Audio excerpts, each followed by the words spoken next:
هم صدا رو به خوبی دارن، ولی حالا در ادامه اگر دیدم اکثر دوستان صدا رو به خوبی ندارن، من ویدیو رو قطع میکنم، شاید صدا بهتر بیاد.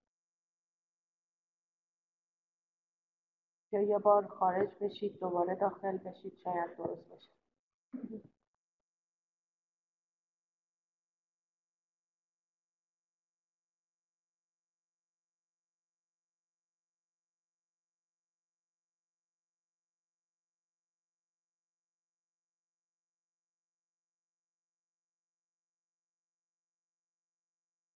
برای شما هم ضعیفه؟ صدای من ضعیفه یا تیکه تیکه صدا میاد؟ میخوام ببینم دقیقا مشکل چیه.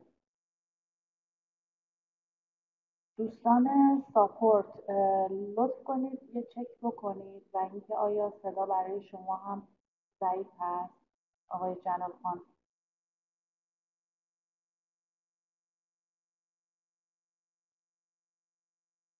دوستان یه لحظه به من اجازه بدین، من یه هماهنگی با دوستان ساپورت بکنم.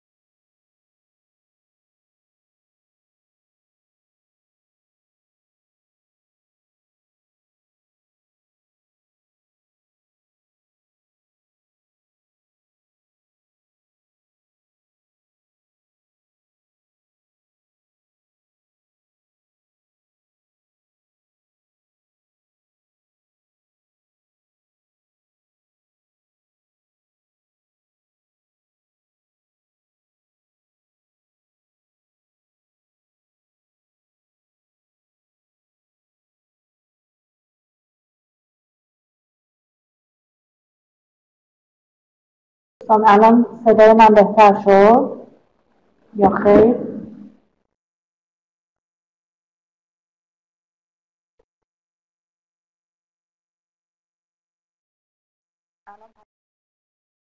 منو به خوبی دارن، درسته؟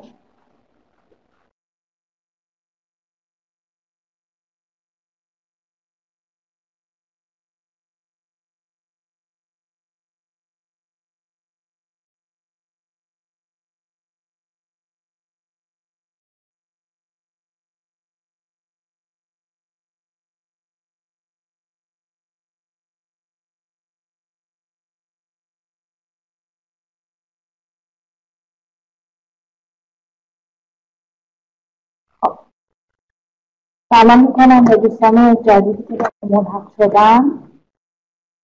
حدوداً 2 دقیقه دیگه دقیقاً رأس ساعت 11:40 به وقت تورنتو، اینجا الان 11 الان شد 39، 11:40 شروع میکنیم.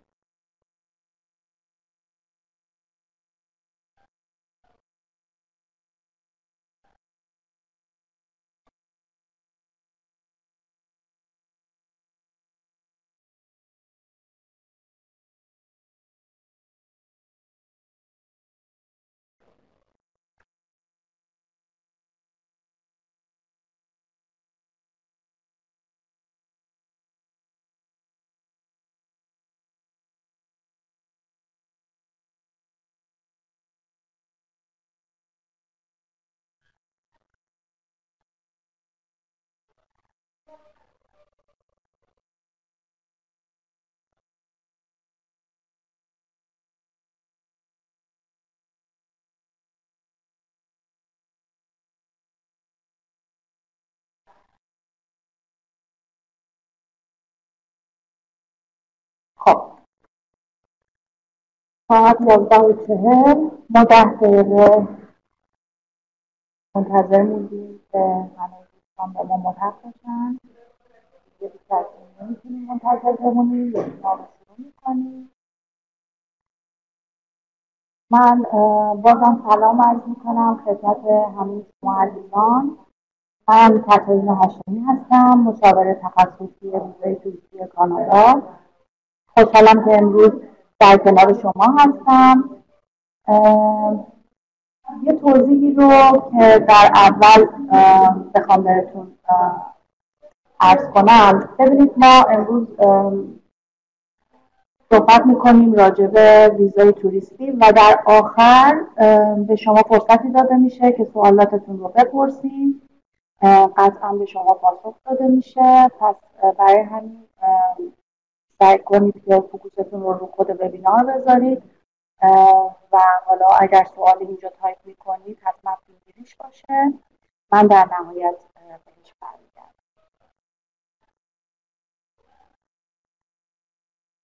خب یه توضیح راجع به گروه مهاجرتی ایرسافان خدمتتون عرض میکنم. یک لحظه عذرخواهی میکنم اینجا صدا زیاده. من به همکارا بگم یکم صدا کمتر کنم. عذرخواهی میکنم چند لحظه.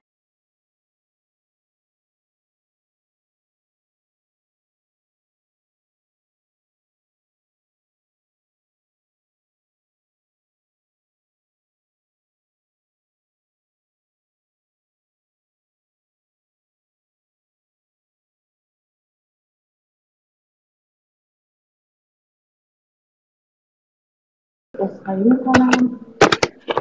گروه مهاجرتی ایرسافام در تورنتو الان تقریبا 3 ساله که فعالیت خودش رو شروع کرده. ما در دفتر تورنتو برای تمامی مقاصد کشورهای انگلیسی زبان مخصوصا کانادا برای تحصیل فعالیت داریم و به صورت تخصصی برای ویزای توریستی و همچنین مهاجرت کاری و اقامت دائم کانادا. که حالا این وبینار در خصوص ویزای توریستی هستش. حالا حتما که توی تلگرام ما حضور داریم، توی تلگرام ما هستیم. ما وبینارهایی در مورد روش دیگه هم قطعا گذاشتیم و میذاریم. ما اینجا به صورت تخصصی و با مشاوره شخصی سازی شده برای شما روش بهترین روشی که به درد شما میخوره رو بررسی میکنیم. که حالا برای ویزای توریستی که در این وبینار الان میخوایم راجبش صحبت کنیم، از مدارک مورد نیاز، زمان و نحوه آماده سازی مدارک و نقش حیاتی ایمیگریشن لتر و پرپس آف تراول صحبت میکنیم. و در نهایت هم که حالا سوالاتتون رو میپرسین، اگر زمان میاری نکرد یا اینکه سوالاتتون بسیار تخصصی راجع به شرایط خودتون بود، حتما میتونید وقت مشاوره رایگان بگیرید و به صورت شخصی شرایط شما رو بررسی کنید. درکت‌های وبینار در رابطه با مدارک مورد نیاز، زمان و نحوه آماده سازی مدارک، نکات کلیدی نوشتن ایمیگریشن لتر و پرپس آف تراول و در نهایت هم از مدارک مورد نیاز. من مدارک مورد نیاز و نحوه آماده سازی مدارک رو با هم براتون توضیح میدم، به خاطر اینکه اگر جدا جدا بخوام توضیح بدم هم خیلی زمان بره و هم خیلی گیج کننده هستش.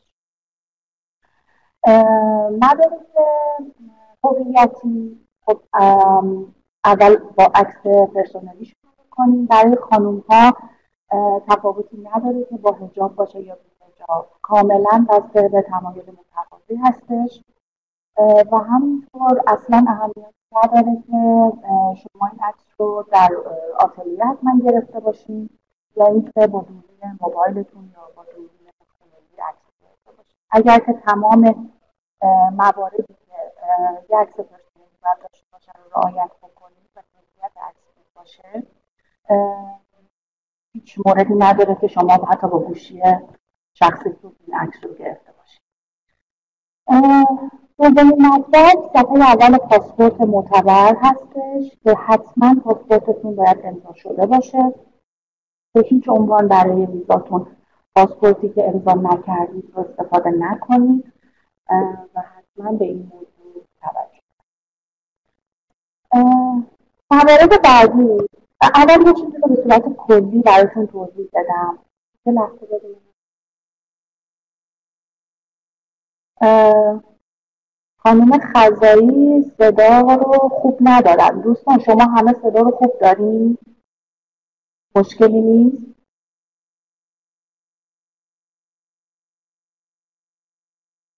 خب خانم خزایی میتونید یک بار خارج شید دوباره داخل بشید، شاید صدا مشکلش حل بشه.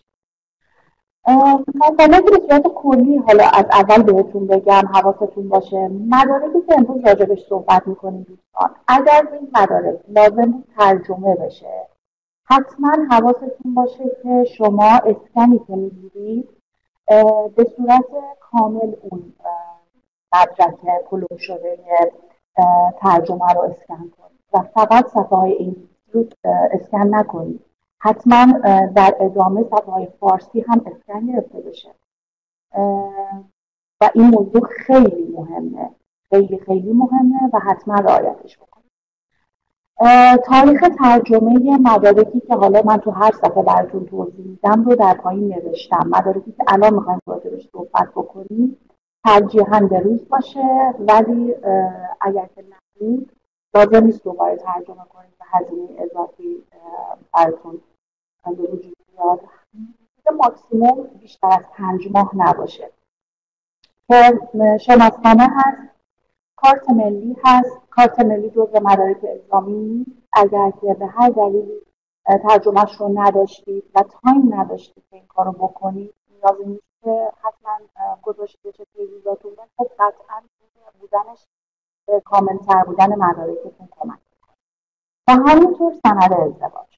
ببینید شما توی شناسنامه‌تون ازدواجتون ثبت شده و از همون هم میتونید استفاده بکنید برای اینکه بخواید اثبات کنید که شما متأهل هستید. ولی خب قطعا توصیه میشه که سند ازدواج رو به صورت جداگانه ترجمه کنید و به مدارکتون اد بکنید. ولی خب باز میگم اگر که برای از نظر هزینه، از لحاظ اون زمانی که باید به این هم اختصاص داده بشه، اگر که نشد ایرادی نداره. برای آقایون حتما کارت پایان خدمت یا معاون حتما تاکید میکنم بسیار بسیار مهمه. به هیچ عنوان این مدرک رو فراموش نکنید، چون قطعا آپدیت میخوره ویزاتون اگر که ریجکت نکنم به خاطر کمبود مدارک. حتما آپدیت میخوره و از شما این رو میخوان و فقط شما یه فرصتی رو از دست دادید و جوابدهی ویزاتون رو به تعویق بدید. برای همین حتما این رو فراموش نکنید. از مدارک بعدی گواهی اشتغال به تحصیل برای دوستانی که حالا زیر 18 سال هستن یا اینکه دانشجو هستن و در حال تحصیل هستن، حتما استشارهنامه برای حالا ببینید این رو هم خدمتتون عرض کنم. یه سری از این مدارک برای همه دوستان قابل استفاده است، مثل شناسنامه، مثل کارت ملی، مثل پاسپورت که خب قطعا باید باشه. ولی یه سری از این مدارک بسته به شرایط اون متقاضی. یه متقاضی هستش که این مدرک رو داره و اگر نداره بسته به شرایطش باید تهیه بکنه و باید حتما این کار رو بکنه.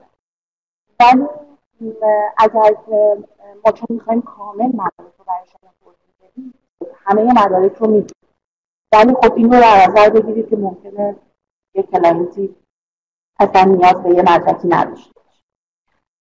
وزارتنامه محضری برای پدر که حالا اجازه خروج میده به فرزندش اگر که متقاضی زیر 18 سال باشه و قصد سفر نداشته باشه، حالا با مادرش قراره سفر بکنه، حتما اون اجازه خروج رو پدر امضا بکنه، اثر انگشت بزنه. ببینید شما همینجوری که تشریف ببرید دفتر اسناد و بخواید اجازه خروج بدید بدون امضا و بدون اثر انگشت هم این اجازه خروج رو به شما میدن. ولی حتما حواستون باشه که این کار رو بکنید. خودتون حتما امضا بکنید، اثر انگشت بزنید، امضا حتما مطابق با امضای پاسپورتتون باشه. اینو دارم راجع به پدرها بزنید. و به صورت جداگانه هم گواهی محضری اون اصالت امضای پدر رو هم از دفتر خونه و باز هم اون امضا کاملا مطابق پاسپورت باشه، چون که آفیسر اینها رو تطابق میده. پس حتما این دو تا مدرک هم برای متقاضیانی که زیر 18 سال هستن و بدون پدر میخوان سفر بکنن حتما امضا. تاریخ ترجمه این دسته مدارک متقاضی کردم با طول گذشته باشه، خیلی قدیمی نباشه و همینطور مثل مدارک که عرض کردم حتما فارسی و انگلیسی با هم رسیدن باشه. از دیگر مدارک هویتی صفحه اول پاسپورت پدر، باز هم برای متقاضی 18 سال هستن پدر نمیخواد سفر بکنه. ترجمه شناسنامه پدر، ترجمه شناسنامه مادر حتما باید بشه. تاریخ ترجمه ها ماکسیموم 5 ماه گذشته باشه، ترجیحاً به روز. خب حالا میریم سراغ مدارک مالی. تمکن مالی یا همون مالی. ببینید برای یک نفر حداقل معادل ریالی $10,000 کانادا به نرخ روز $. نرخ نیمایی رو نمیدونم اینجوری نرخ بگید عنوان به نرخ روز و آزاد باشه برای یک نفر. حالا اگر که ما برای خانواده بخوایم اقدام بکنیم، برای 2 نفر بخوایم اقدام بکنیم، نسبت به سن و سال نفر بعدی این مبلغی که باید به اون $10,000 اضافه بشه فرق میکنه. ولی حالا یه مینیمم ماکسیمم رو بخوام بین 2 تا $5,000 به اون $10,000 باید اضافه بشه. دوستان حتما توجه بکنید که مانده حسابتون آخرین مدرکی باشه که حاضر میکنید. یعنی شما همیشه برای ویزاتون تمامی مدارک رو که حاضر کردید به هیچ مدرکی نمونده که شما بخواید وقتی رو برای ترجمهش بذارید، وقتی رو برای آماده کردنش بذارید، بعدش برید سراغ مانده حساب. برای اینکه هر چقدر تاریخ اون مانده حسابتون حساب میشه ویزا نزدیکتر باشه، بسیار بسیار برای ویزای شما بهتر هست. و اصلا به صورت کلی اون نامه مانده حساب شما برای آفیسر تاریخش تا 1 ماه معتبر هست و حتما این رو لحاظ بکنید. گردش حساب ترجیحاً 6 ماهه در صورت کمبود بچ 3 ماهه باشه. حتما توصیه میکنید که از همون حسابی که مانده حسابتون رو ارائه دادید گردش حساب بگیرید. ولی باز مطلب شرطی میکنید و موارد خاص باید حتما بررسی بشه، ایرادی که نداره باشه. به صورت کلی گردش حساب اگر قرار این پول یک جا وارد حساب بشه و سورسی براش وجود نداره که حالا توی اسلاید بعدی توضیح میدم، اصلا لازم نیست. یعنی نذاشتنش از گذاشتن گردش حسابی که خوبی نباشه قطعا بهتره.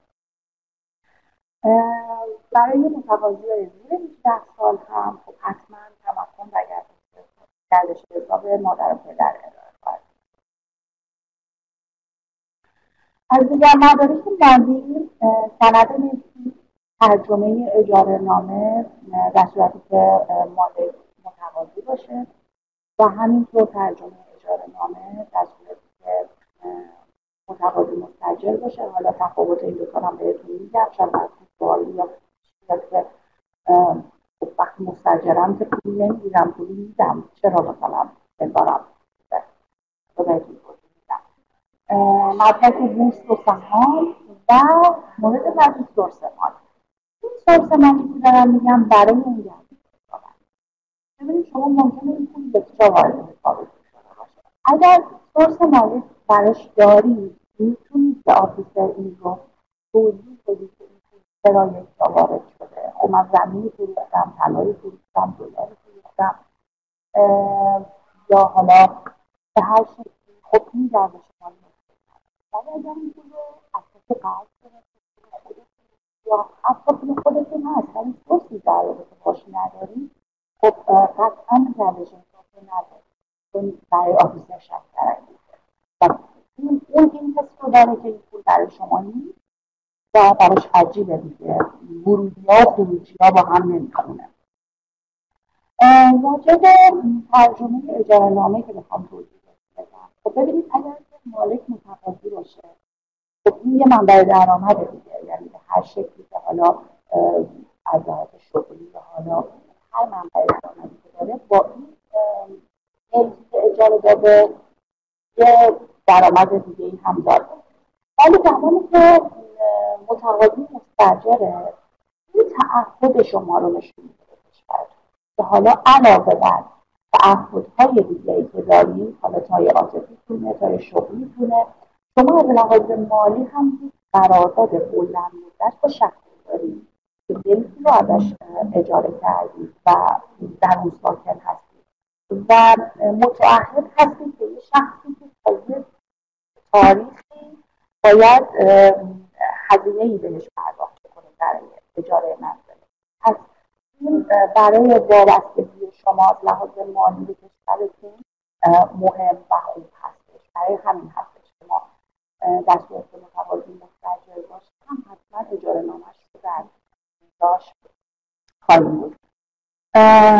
و به طب برای متقاضیایی که زیر 18 سال هستن حتما مدارک مادر پدر. مدارکی در این مدارک شغلی هستش. خب مورد اول نامه اشتغال به کار، حتما توصیه میشه که نامه خطاب به سفارت محترم دولت کانادا باشه. ما متقاضیایی داریم که حالا شغل دولتی دارن، به هر دلیلی نمیتونم که نامه‌ای که میگیرم خطاب به سفارت کانادا باشه. خب در این صورت چاره‌ای نیست، کاری نمیشه کرد. ولی اگر به دستتون بازه و مشکلی ندارید و میتونید که کارفرماتون ازشون بخواهید که اینجوری شما نامه بدن، حتما توصیه میشه که سفارت کانادا رو خطاب قرار بدید. توی نامتون حتما تاریخ تولد، شماره پاسپورتتون حتما قید شده باشه. اسم فامیلتون دقیقا مطابق پاسپورت باشه، به صورت کلی باشه. اگر که پسوند و پیشوند دارید اون رو حتما قید کنید توی نامتون. یه توضیح کلی راجع به فعالیت شرکت یا حالا اون سازمان ارگان که مشغول به کار هستید سمت و مسئولیت هاتون رو داخل نامه بنویسید. شرح شغلیتون رو بنویسید. اینکه فول تایم هستید، پارت تایم هستید، حتما لحاظ بشه. حقوق و مزایاتون و اینکه چقدر حضور شما توی اون شرکت در شغلتون اهمیت داره. این رو حتما کارفرماتون فکر بکنه که بود و نبود شما چقدر براش مهمه. خب این وابستگی شما رو به شغلتون نشون میده. حتما لحاظ کنه که با مرخصی که طی تایم مشخصی، یعنی حتما تو نامتون مشخص بشه از چه تاریخی تا چه تاریخی با مرخصی شما موافقت شده. حالا اگر در نامتون راجع به مرخصی صحبت نشده بود، حتما جداگونه نامه مرخصی بگیرید که حالا در ادامه جزء مدارک هم اون رو به صورت جدا لحاظ کرد. و نامتون هم بیشتر یک صفحه نباشه، حتما روی سرورق باشه، حتما مهر و امضا داشته باشه. از مطلبی که بعدی سابقه بیمه تامین اجتماعی، اگر بیمه هستید حتما سابقه بیمه کلیتون رو بذارید. تاریخ ترجمه هاتون حتما جدید باشه و نامه کاری قدیمی و سابقه بیمه قدیمی نذارید، حتما بروز باشه. از مدارک بعدی میشه حقوقی برای 3 الی 4 ماه آخرتون حتما گذاشته بشه. قرارداد کاری اگر دارید، حکم حقوقی اگر دارید، اگر خودتون صاحب شغل هستید، روزنامه رسمی دارید حتما بذارید و خب به طرف مهاجرت باشه و برای متقاضی 18 سالان که مدارک پدر. مدارک بعدی پروانه نظام مهندسی، نظام پزشکی، نظام روانشناسی، وکالت، پروانه کسب، گواهی عضویت و الی نامه مرخصی که گفتم بعداً بگم، حتما اگر توی نامه کاریتون حتی از مرخصی نداده بودین، حتما نامه مرخصی به صورت کلی گرفته بشه. خب از مدارکی بعدی میرسیم به نامه هدف از سفر یا همون پدیکات که در ادامه ما به صورت کلی راجع به اون میخوایم توضیح بدیم. برای همین فقط اینجا تنها توضیحی که راجبش میدیم که ترجیحاً یک صفحه باشه، نهایتاً یک صفحه باشه. و در صورتی که شما دعوتنامه از بستگانتون ندارید، به نامه پرپس آف تراولتون که توضیح میدید که حالا به چه علت میخواید سفر کنید اینا، اگر که برای شرکت در همایش، کنفرانس، ورکشاپ، نمایشگاه یا حالا هر جایی بوده، حتما کانفرمیشنتون رو به نامه پرپس آف تراولتون اتچ کنید. خب از مدارک بعدی مدارک دعوت کننده. مورد اول اینویتیشن لتر هست که حالا در ادامه ما به صورت کلی راجبش، به صورت جزئی راجبش توضیح میدیم. ترجیحاً یک صفحه، نهایتاً یک صفحه و نیم باشه. بانک استیتمنت شخص دعوت کننده حتما داشته باشه. اگر که سیتیزن هستن، پاسپورتشون، اگر دائما کارت بیارشون، نوتیس آف اسسمنتشون یا همون مالیاتی که به دولت میدن، آخرین مالیاتی که دادن حتما گذاشته بشه، نامه اشتغال به کارشون، سند ملکی یا اجاره نامه، حالا بسته به شرایط سکنتشون، فیش آب، برق یا گاز حتما گذاشته بشه. تاریخ مدارک هم حتما جدید باشه، مدارک قدیمی گذاشته نشه. خب از مدارک بعدی اثبات رابطه متقاضی با دعوت کننده. ببینید شما خب اعلام کردید که مثلا کازینتون شما رو دعوت کرد یا حالا برادر، خواهر یا هر کسی دیگه، ممکنه حتی دوست باشه. اگر که شما با اون شخص دعوت کننده نسبت خونی دارید، حتما باید ترجمه شناسنامه اون خویشاوندی که شما رو به اون شخص نسبت میده گذاشته باشید. برای مثلا اگر که خواهر یا برادرتون هست که خب همون ترجمه شناسنامه خودتون، ترجمه شناسنامه خواهرتون، ترجمه شناسنامه پدر یا مادر. هرچی دورتر بشه این ترجمه شناسنامه ها بیشتر بشه. اگر برای کازینتون بود، اگر برای دخترعمو، پسرعمو، دختر خاله، پسر خاله، بسته به اون نسبتی که داریم، حالا ما یه مثال میزنیم، مثلا دعوتنامه دختر خالتون هست، ترجمه شناسنامه خودتون و دختر خالتون و ترجمه شناسنامه مادرتون و خالتون و پدر بزرگتون، اینها باید نشون داده بشه که به چه شکلی به هم رسیده و ارتباط داره. حالا اگر دعوت کننده شما دوسته، شما نسبتی با ایشون ندارید که بخواید ترجمه شناسنامه بذارید، حتما عکس یادگاری از عکسایی که داشتید حتما توصیه میشه که اگر توی صفحات مجازیتون عکسی رو به اشتراک گذاشتید، چه خودتون چه شخص دعوت کننده، اسکرین شات بگیرید که تاریخ پست اون عکس مشخص باشه، به چه تاریخی شما مثلا سال 2015 این عکس رو گذاشتید. اگر که تو مکان خاصی بوده، اون لوکیشنی که اد کردید خیلی تاثیرگذاره که شما سفر رفتید، با هم اثبات میکنه این مسائل. حتی حالا اگر تو گالری گوشیتون این عکس رو دارید و مشخص میکنه که تو کدوم لوکیشن عکس گرفته شده، باز هم اون رو اسکرین شات کنید. اگر که عکس‌های قدیمی هستش که حالا میخواید اسکن بکنید یا اینکه با دوربین گرفته شده و مشخص نیست تاریخ عکس و لوکیشن عکس، خب چاره این روی عکس حتما اون PDF یا وردی که درست میکنین حتما لحاظ بکنید. خیلی کوتاه این عکس چه مکانیه و برای چه سالی. سعی کنید ترجیحاً عکسایی رو بذارید که با هم سفر رفتید، مهمونی رفتید، جاهای خاصی رفتید. خب اینا میزان صمیمیت شما رو با اون شخص نشون میده.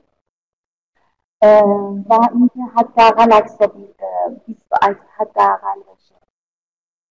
خدمتتون عرض کنم که عکس رو حتما به ترتیب سال اول دوستیتون تا به امروز بذارید و یعنی از قدیم‌ترین عکس‌ها شروع کنید. زیر عکس هم که گفتم خیلی کوتاه بنویسید که این در چه مکانیه، چیکار داشتید می‌کردین، اگر اشخاص دیگه‌ای که اون عکس بودن یه توضیح کلی راجبش بدید و برای چه سالی هستش. یک نامه کوتاه که پاراگراف 10 خطی در رابطه با تاریخچه دوستیتون داره. این دوستی از کجا شروع شده، چطوری دوست شدین، از چه سالی بوده، چقدر با هم صمیمی هستید و چه خاطراتی رو با هم گذروندین و تا به امروز میزان صمیمیت شما چقدر و به چه شکلی و خیلی کوتاه، خیلی کلی که این با هم در اول فایل خودتون، این اول این پاراگراف 10 خطی باشه و بعد شروع کنید به گذاشتن.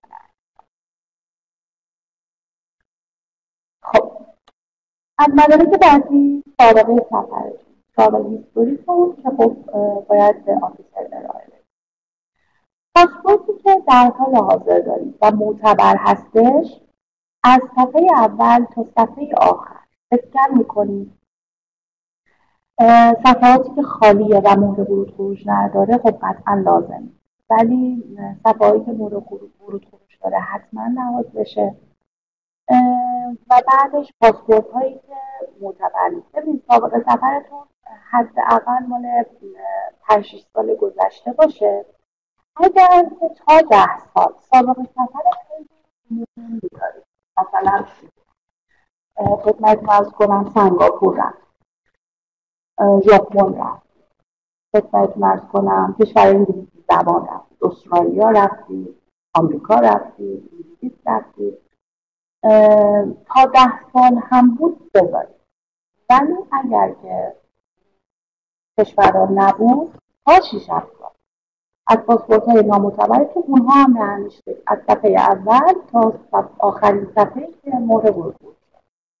حالا شما کاری که میتونید کنید چیه؟ برای اینکه خیلی ببینید هر چی مدارک رو رفته‌تر و تر و تمیزتر ارائه بدید فهمش برای آفیسر و سریع دیدنش و سریع گرفتنش براش راحت تره.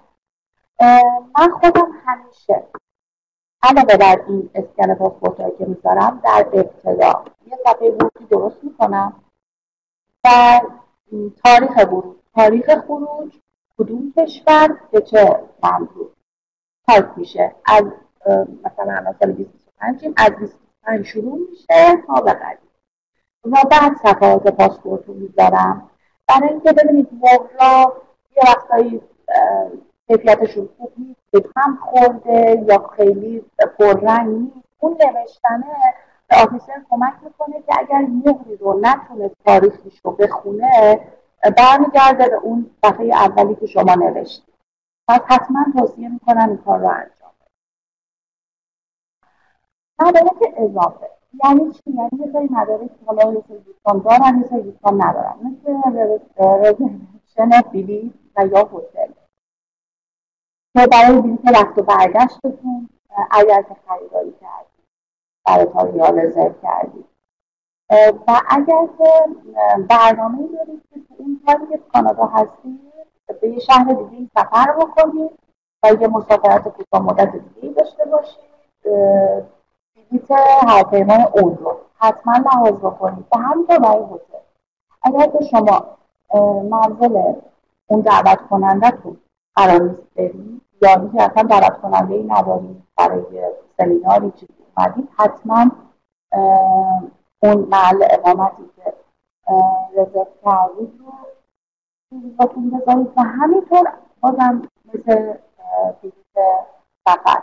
اگر که قراره که داخل کانادا سفر کوتاه مدتی داشته باشید، رزرو هتل اون رو حتما نهید. خب راجع به مدارک توضیحات خدمتتون داده شد. حالا اگر راجع بهش سوالی داشتید که در انتها در خدمت. نکات کلیدی نوشتن اینویتیشن لتر و پدساخت رابط. اول از پدساخت رابط یا همون نامه هدف از سفر شروع می‌کنیم. ببینید در ابتدا که خب شروع رو کاملا رسمی، محترمانه و خیلی دوستانه، یعنی محترمانه دوستانه، نه خیلی خشک باشه نه خیلی دوستانه باشه که انگار دارید به دوستتون نامه می‌نویسید.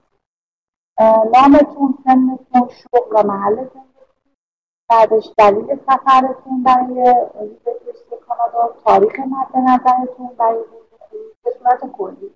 بس دارم از این تاریخ تا این تاریخ به این علت به کانادا سفر کنم. تاریخ شما بیشتر از 2 هفته نباشه، ماکسیموم تا 1 ماه. حالا فرقش چیه؟ ببینید شما اگر دعوت کننده از فامیلای درجه 1 شما هستش، برای آفیسر توجیه داره که شما حتی 1 ماه هم اعلام کنید که میخواید سفر.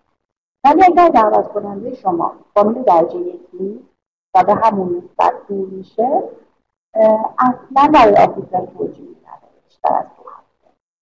پس این که شما در واقعیت مثلا قصد دارید که بیایید 3 ماه کانادا بمونید، به هیچ عنوان نباید این رو اعلام بکنید توی نامتون، به خاطر اینکه قطعا ویزای شما ریجکت میشه. اگر دلیل ببینید یه وقتی بازم دارم میگم دوستان، من کاملا کلی دارم عرض میکنم خدمتتون، پرونده با پرونده فرق میکنه.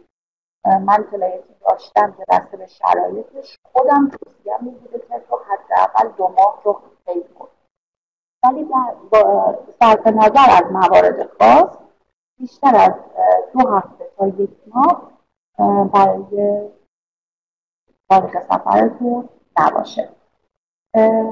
هدف سفرتون واضح و شفاف توضیح میدید که چرا میخوایم بیاین کانادا. اصلا نامه رو پیچیده‌اش نکنید. آفیسر خیلی هر چیش واضح‌تر و شفاف‌تر براش بهتر. اگر این توریستی میخوان بیان، راجع به اینکه یعنی هیچ منظور خاصی نیست، حالا عروسی باشه، زایمانی باشه، چه میدونم دلیل خاصی باشه. زایمان منظورم خودتون نیست، منظورم مثلا چه میدونم خواهرتون میخواد زایمان کنه. در مورد شهرها و مکانهایی که میخوان بریم، حتی اگر که به دلیل خاصی داره، باز هم خب بالاخره تفریح خواهید کرد. اینکه حالا برنامه‌ریزی کردید کجاها میخواید برید حتما عنوان بشه.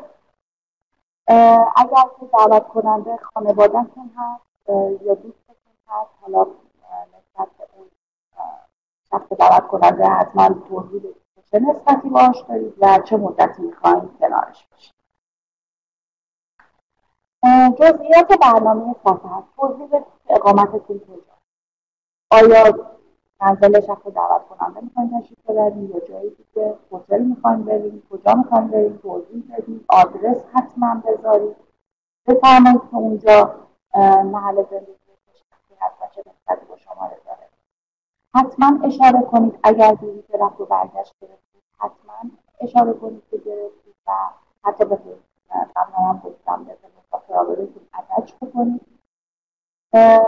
و این گرفتن بلیط خیلی کمک میکنه، یعنی بیشتر آفیسر رو قانع میکنه که شما اصلا قصد ندارید بیشتر از اون تایمی که گفتید بمونید.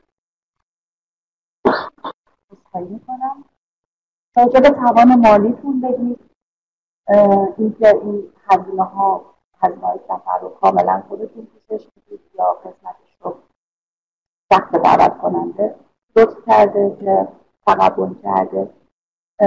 و اینکه خب ترجیحاً توصیه اینه که همه رو خودتون متقبل بشید و حتما اشاره بکنید تو نامتون که جزء مدارک ویزا شما مدارک مالیتون رو اتچ کردید.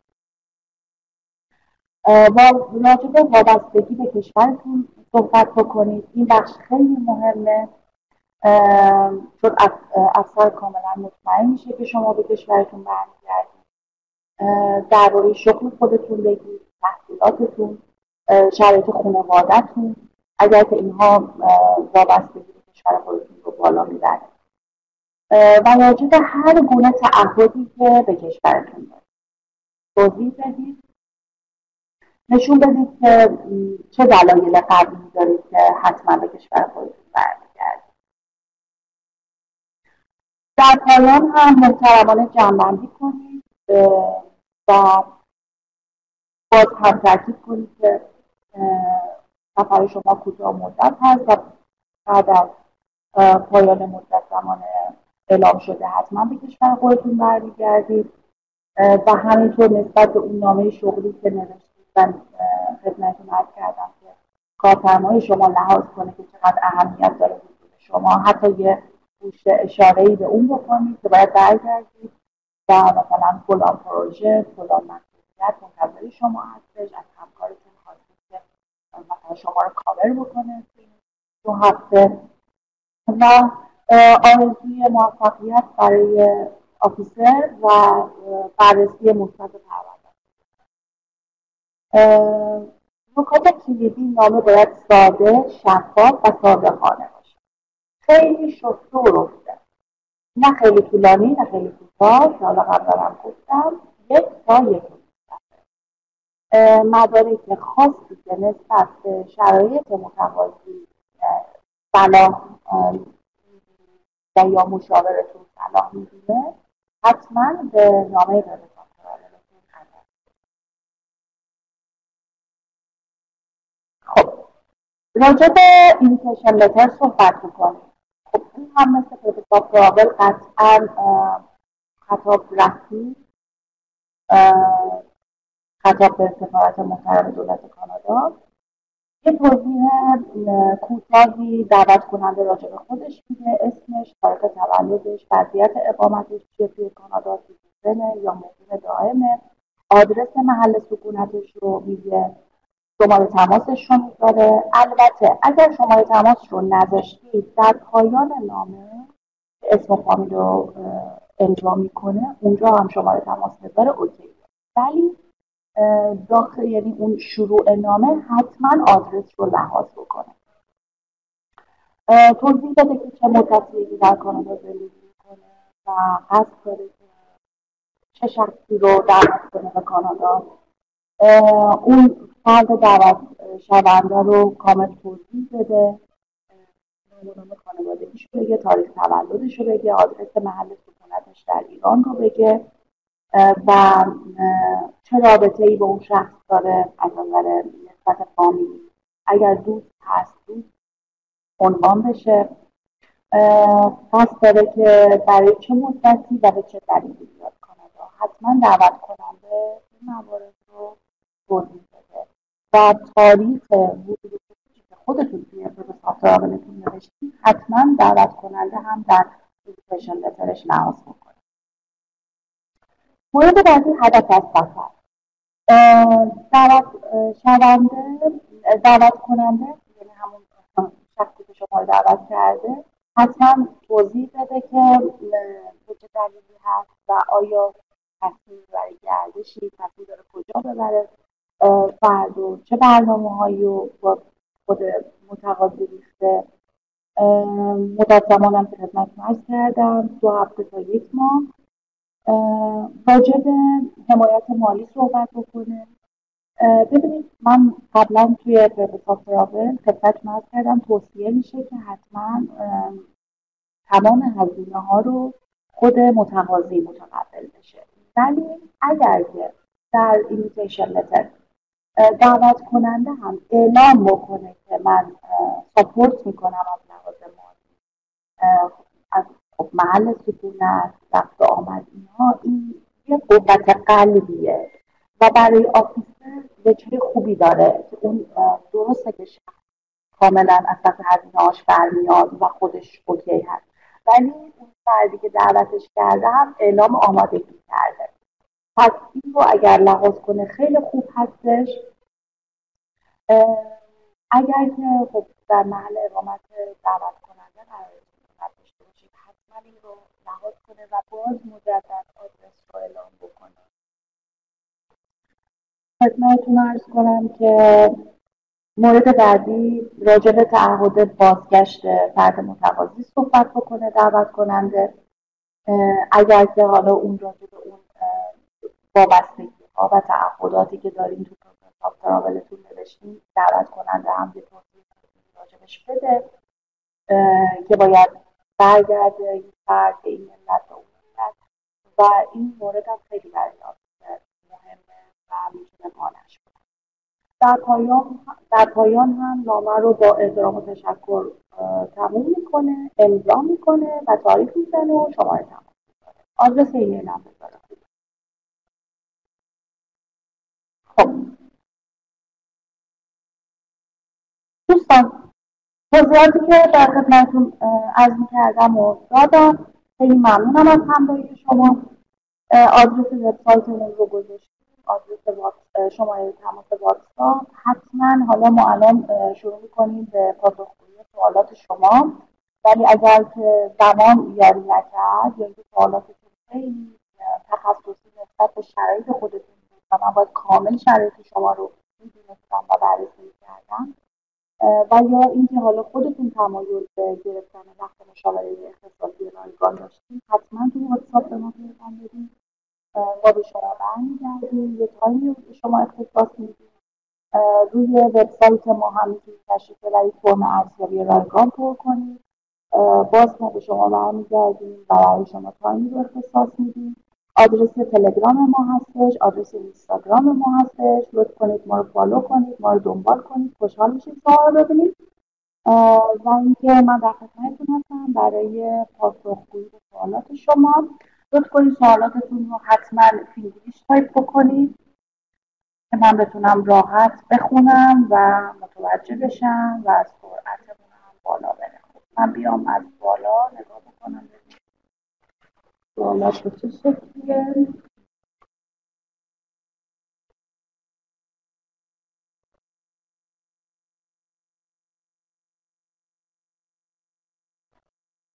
آقای مهدی به جور اقامت کانادا رو بگید. این وبینار خب در رابطه با ویزای توریستی هستش. در رابطه با اقامت کانادا شما قطعا باید تو وبینارهای مهاجرت کاری ما شرکت بکنید و یا اینکه میتونید باز هم توی واتساپ پیغام بدید یا فرم ارزیابی رایگان رو روی سایت پر کنید. ما به شما برمیگردیم با بخش اقامت و مهاجرت کاریمون میتونید ارتباط بگیرید و مشاوره رایگان بگیرید و شرایطتون رو بررسی کنید.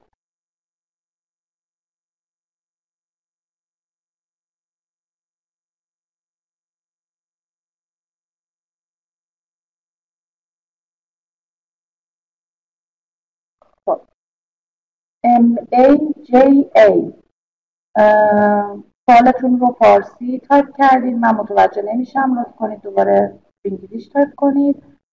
آقای علی ایشون هم فارسی تایپ کردن ولی $10,000 علامت سوال گذاشتن. بله معادل ریالی $10,000 کانادا حداقل. ببینید یه توضیح بدم بهتون راجع به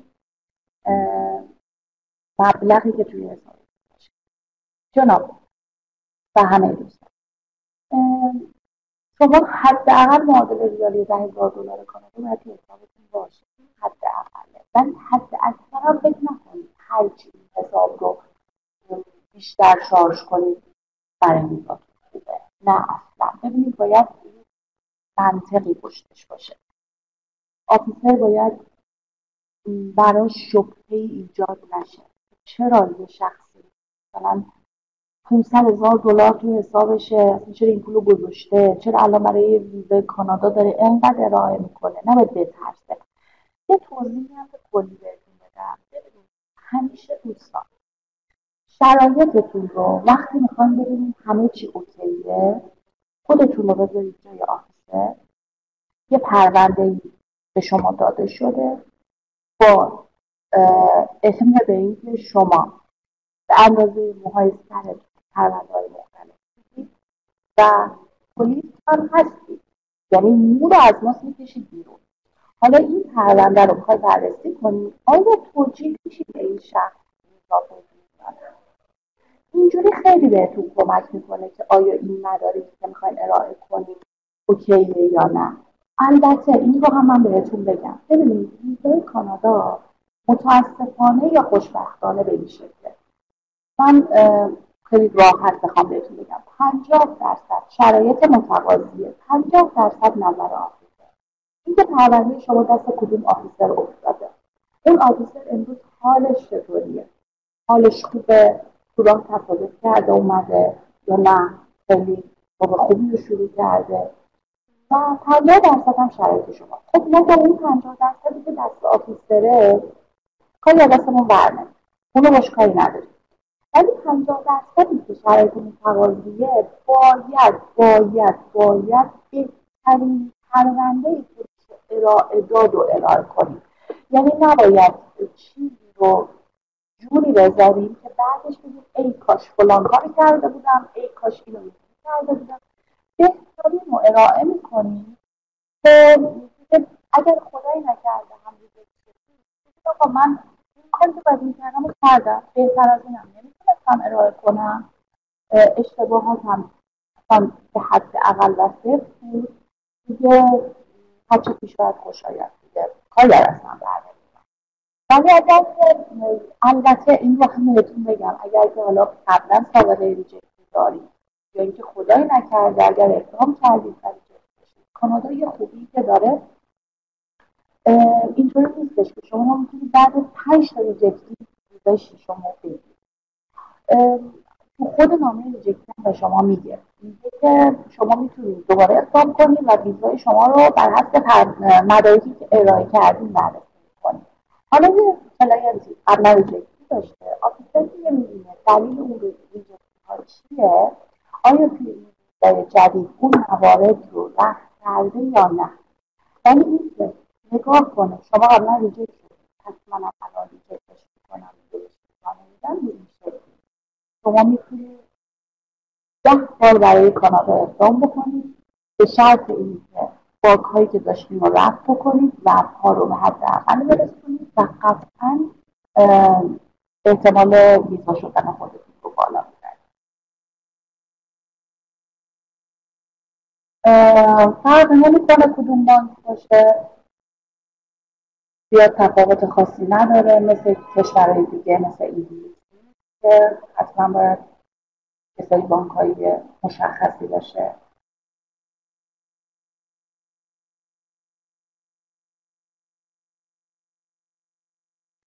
خب ترابل هیستوری چقدر تاثیر داره؟ ترابل هیستوری خیلی تاثیر داره. ترابل هیستوری کاملا آفیسر رو میتونه توجیه بکنه که چرا یه شخصی که تا به حال هیچ مسافرت خارج از کشوری نداشته چرا الان باید بیاد کانادا، چرا من باید الان بهش ویزا بدم بیاد کانادا. خب قطعا که مهمه که شما به چه دلیلی داری میان، دعوت کننده شما چه شخصی هست. قطعا که اگر کلاینتی دعوتنامه از خواهر خودش داره و تا به حال هم سفر شینگن نداشته، برای آفیسر سوالی پیش نمیاد که چرا من باید بهش ویزا بدم. خب مسافرت نرفته تا به حال، الان میخواد بیاد خواهرش رو ببینه، ولی شما دعوت کننده از دوستتون دارید، تا به حال هم هیچ سفر قابل توجهی برای آفیسر نداشتید. خب آفیسر ممکنه توجیه نشه، تو باید الان بیاد کانادا، این همه دور، این همه هزینه زیاد با این نرخ دلار بدون این توجیه نمیشه. پس ترابل هیستوری خیلی مهمه و تاثیر گذار.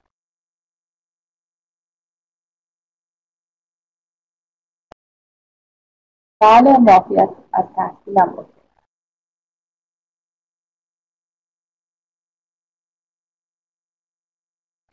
خب آقای علی پرسیدم چقدر زمان میبره تا ویزا صادر بشه. خب منظورتون اگر که مدت زمان پردازش اون ویزا هست که آفیسر بررسی بکنه و جمع. ببینید الان در حال حاضر هفته یک بار این آپدیت IRC و این زمان پردازش رو داره تغییر میده. برای همین کاملا باید با بروز باشه. ممکنه عددی که من دیروز تو سایت IRC دیدم با عددی که امروز هست فرق بکنه، ولی آخرین باری که من چک کردم توی چند روز گذشته برای توریستی کانادا برای ایرانی ها حدوداً 83 روز بود و اینکه این عدد فرق میکنه. البته این عدد تقریبیه، ممکن از این عدد بیشتر بشه، ممکنه کمتر بشه، ولی عددی که شما میتونید چک بکنید از سایت IRCC، ما هم هر وقت آپدیت بده حتما توی اینستاگراممون اعلام میکنیم.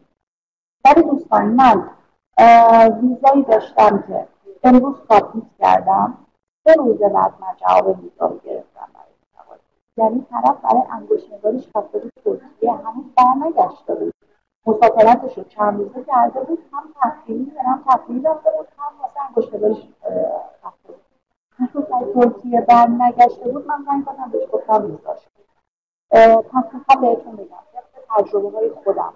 من ویزای 3 روزه داشتم، از اون طرف ویزایی رو دارم که دسامبر 2024 سابمیت کردم ولی تا به حال جوابش نیومد.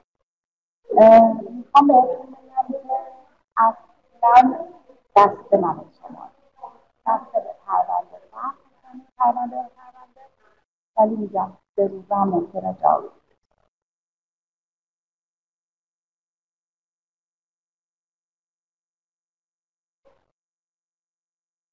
نه فرق نمیکنه از کدوم بانک تمکن بگیرید. قطعا که خب بانک های سرشناس دیگه، یه بانک های خوب ترجیحاً میگم فرق نمیکنه ها، اینا بیشتر یه خود نظر شخصی من یا پرونده ها که من بخوام بررسی کنم تفاوتی نداره.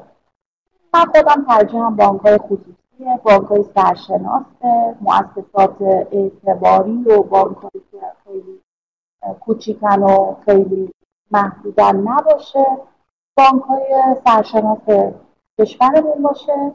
البته میگم این خصوصی بودنش هم کاملا نظر شخصی منه، بانک دولتی هم باشه هیچ موردی نداره. البته که حالا خیلی از این خصوصی هم به اسم خصوصی دولتی هم.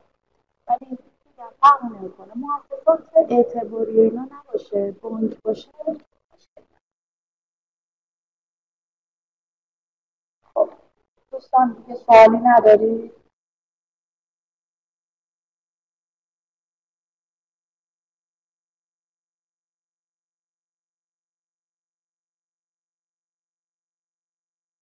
بازم خدمتتون عرض میکنم اگر که مشاوره اختصاصی رایگان میخوان بسته به شرایط خودتون، حالا این وبینار در رابطه با ویزای توریستیه، ولی حتی اگر مشاوره تحصیلی میخوان، مشاوره مهاجرت کاری میخوان، باز هم میتونید توی واتساپ به ما پیغام بدید، هم روی سایت ما فرم ارزیابی رایگان رو پر بکنید. ما ترجیحاً پیغام ها رو خیلی سریع جواب میدیم، ولی خب اینو در نظر بگیرید که ما شنبه یک شنبه ها توی کانادا ویکندمون هست و تعطیلیم، اختلاف زمانی داریم با هم 8 ساعت و نیم تقریبا. برای همین به این نکات توجه کنید. اگر که دایرکت اینستاگرام یا پیغام واتساپ یا پیغام تلگرام و یا بگیری فرم ارزیابی رایگان همین زمان بر شد به روزهای تعطیلی کانادا، ویکندهای کانادا و اختلاف زمانی رو در نظر بگیرید. ولی ما تمام تلاشمون رو میکنیم که خیلی زود پاسخگوی شما از ما باشیم.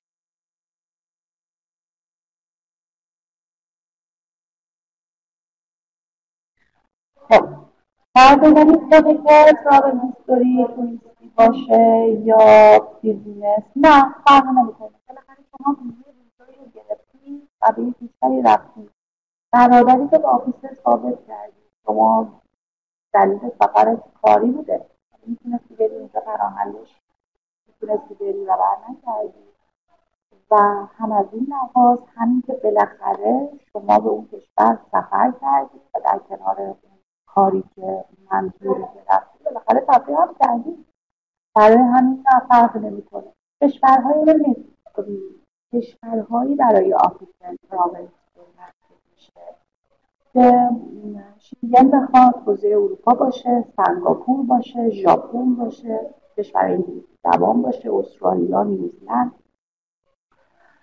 خدمتتون عرض کنم حالا حوزه اروپا، اینها برای آفیسر ارج و بود. کشورهایی که حوزه خودمون هست و حالا نیاز به ویزا نداره یا اگه ویزا بخوادن کشور آسیایی و حالا کشورهایی که خیلی از لحاظ آفیسر من خدمتتون عرض می‌کنم نداره خیلی خاصی ولی من قطعا واسه خودم حتی اگر یک بار فقط یک بار رفته نمیدونم یه بار رفته اول دو بار رفته دو نمیدونم رفته گرجه من قطعا اینها رو لحاظ میکنم. یعنی همیشه میگم ما باید هر آنچه که از دستمون برمیاد رو بذاریم. این تمام توانایی منه.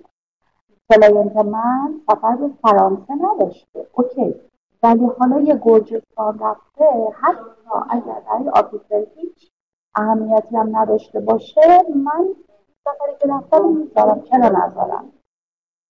پس شما حتی اگر یک بار هم رفتید ترکیه و برای اندیشنگاریتون بشه وارد حقوق حالا موقعی که ویزا رو ثابت میکنین اصفایی میکنم میکروفون اینجا شاید خیلی صورت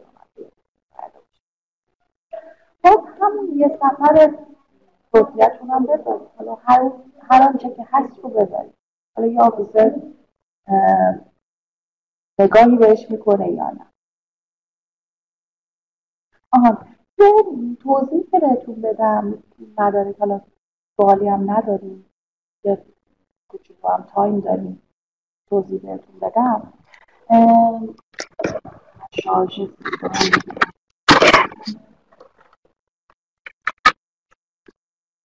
یه عاطفی بهتون بدم عاطفی شما به کشورتون. ببینید شخصی که ازدواج کرده پدر، مادر، خواهر، برادر دیگه فامیل درجه یکش.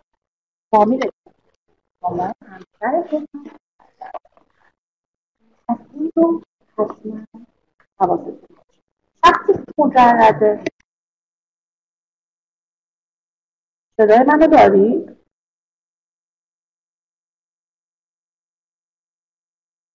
صدای منو دارید دوستان؟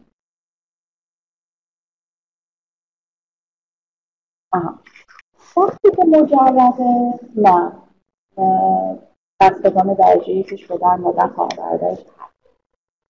پس شما اینو در نظر بگیرید که مثلا کلاینتی هست که همسرش اومده کانادا فرزندم نداره بعد میگه خب من وابستگی دارم به پدر مادرم. نه شما فامیل پدر مادرت دیگه فامیل درجه دو محسوب میشه در انتهای عادت. یکی اینو در نظر بگیرید. دو اینکه اگر که شما متأهل هست ولی پدر مادر خواهر برادر خدایی نکرد بسته حالا به شرایط خاص درگیر که خاصی هستن اینکه شما خواهر برادر مجرد تو خونه ندارید، اینکه شما خواهر برادر بزرگتر خودتون متأهل ندارید، اینکه شما بسته به شرایطتون مسئولیتی رو به عهده دارید برای کاور کردن شرایط پدر مادرتون، اون تو شرایط خاص های محسوب میشه. ولی اگر که امیدواریم همه دوستان همینطور باشن و تمام خانواده در سلامتی کامل به سر ببرن و همه چی نرمال باشه و اوکی باشه، نه دیگه شما نمیتونید های عاطفی که به حساب رابطه راجبش صحبت بکنید و لحاظش بکنید. خب مرسی از دوستان، ظاهراً دوستان سوالی دیگه ندارن. خیلی ممنونم از اینکه وقت گذاشتید، صبوری کردید به شکلی پای توضیحات من. خیلی ممنونم ازتون، امیدوارم که به دردتون خورده باشه. بازم بهتون میگم اینها به صورت کلی و من سعی کردم جوری جمع و جورش کنم که تو 1 ساعت بگنجه دیگه. هم بتونم یه سری مدارک به شما بگم، یه سری توضیحات بدم، یه تایمی رو برای پرسش و پاسختون بذارم. قطعا که مدارک نسبت به شرایط کلاینت میتونه خیلی متفاوت تر باشه. ما در خدمت شما هستیم. اگر که خواستید میتونید به ما برگردید، لطف کنید اینستاگرام ما رو فالو بکنید و پست‌های ما رو، استوری‌های ما رو دنبال بکنید. اینها برای ما انگیزه میشه، قوت قلب میشه. ایرساپام هم سعی کرده که بهترین خدمات رو به کلاینت ها ارائه کنه و همینطور اگر دوستان آشنایانتون در این رابطه اطلاعات خواستن ما رو بهشون معرفی بکنید. مشاوره میتونیم در خدمتشون باشیم. خیلی خوشحال شدم. بازم ممنون از وقتی که گذاشتید. موفق و پیروز باشید.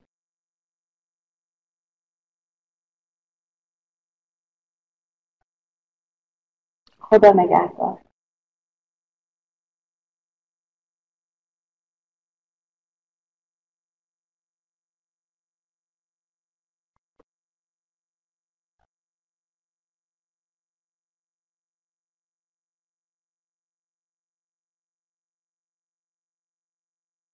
خواهش میکنم آقای رضا.